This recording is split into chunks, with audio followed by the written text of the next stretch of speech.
முன்னால இருந்து வராரு விஜய். அவருக்கு எதிராக உங்களுடைய பிரச்சாரம் எதை நோக்கி இருக்கும்? பிரச்சாரங்கள் இருக்குமா?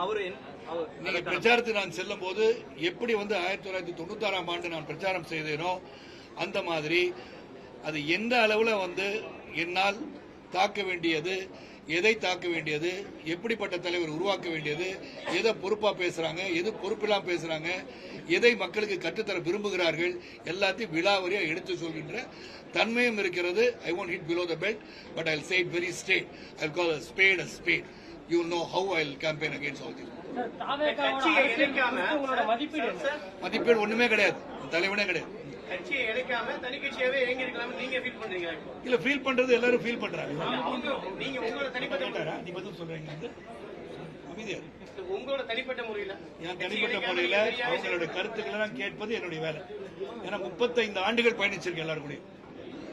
எல்லாரும் சொல்றாங்க நீங்க கிணத்துல குதிங்கன்னா குதிப்பேன், சும்மா சொல்ல உண்மையிலே குதிப்பாங்க. அந்த அளவுக்கு அவங்க கூட ஒரு குடும்ப தலைவனா நான் பயணிச்சிருக்கேன். அதனால இன்னைக்கும் நான் கூப்பிட்டு 2 நாள்ல சொன்ன எல்லாம் ஞாயிற்றுக்கிழமை இங்க உட்காந்துருக்கேன்.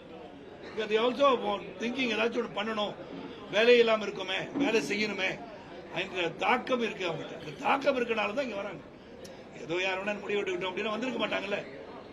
எல்லா ஊர்லயும் வந்திருக்காங்க, ரெப்ரசென்ட் பண்ணிருக்காங்கல்ல. எல்லா ஊர்லயும் திருச்செந்தூர்ல வந்திருக்காங்க, தூத்துக்குடியில வந்திருக்காங்க, கன்னியாகுமரியில வந்திருக்காங்க, நாகர்கோவில் வந்திருக்காங்க, எல்லாம் நார்த் ஈஸ்ட் சவுத் வெஸ்ட் எல்லாமே வந்திருக்காங்கல்ல. ஒரு உணர்வை காட்டுதான் வந்திருக்காங்க. அந்த உணர்வோட பசி நேரத்தில் உன்ன செல்வோம் என்பது என்னுடைய தாழ்மையான கருத்து. விஜய் ஒரு தலைவனே ஒரு விமர்சனம். ஆமாங்க, எந்த அடிப்படையில் 41 பேருக்கு நீங்க வீட்டுக்கு கூப்பிட்டு துக்கம் விசாரிச்சு கூடாது, அது மட்டும் போதும். Okay, thank you.